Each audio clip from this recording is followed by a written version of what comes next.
को मिलता है और कभी कभी मिलता है। नजर उसकी उतारो जिसको पाने के चक्कर में लोग मौत पा ले रहे हैं मगर आटा नहीं पा पाए।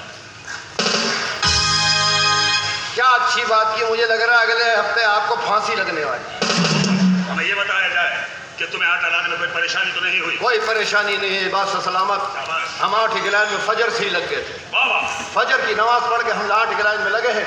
हम अकेले तने तना खड़े, 8 बजे के करीब कोई 1500 लोग मेरे पीछे खड़े हुए थे। बहुत अच्छे, तुम सबसे पहले गए, तुम्हारे पीछे 1500 आदमी की लाइन। आगे तो सुन लो। हम सुन रहे हैं। हम आगे खड़े हुए थे, किसी कमबख्त ने लाइन वहां से शुरू कर दी, हम फिर आखिर में हो गए।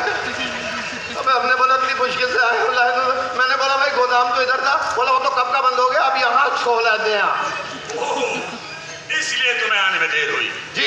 और कोई परेशानी? परेशानी, हम 8 की लाइन में नहीं लगेंगे, किसी लाइन में भी नहीं लगेंगे। वजह? बड़े बेहुदा लोग होते भाई। मसलन? रश में बताओ कोई हमारी रान खुजा रहा था। अबे हमने बोला अपनी खुजा मेरी क्यों खुजा रहा भाई, जब दिक्कत ही नहीं तो काय को खुजा रहा, तो काय को। कैसी बातें कर रहे थे? और अब हम जब भी लाइन में जाएंगे एक तवा लेके जाएंगे। क्यों, वहां से रोटी पका के साथ लाएंगे? नहीं, ये यहाँ बांधा, हम वो पीछे बांधेंगे। बदतमीज लोग हैं वो। क्या कहना चाह रहे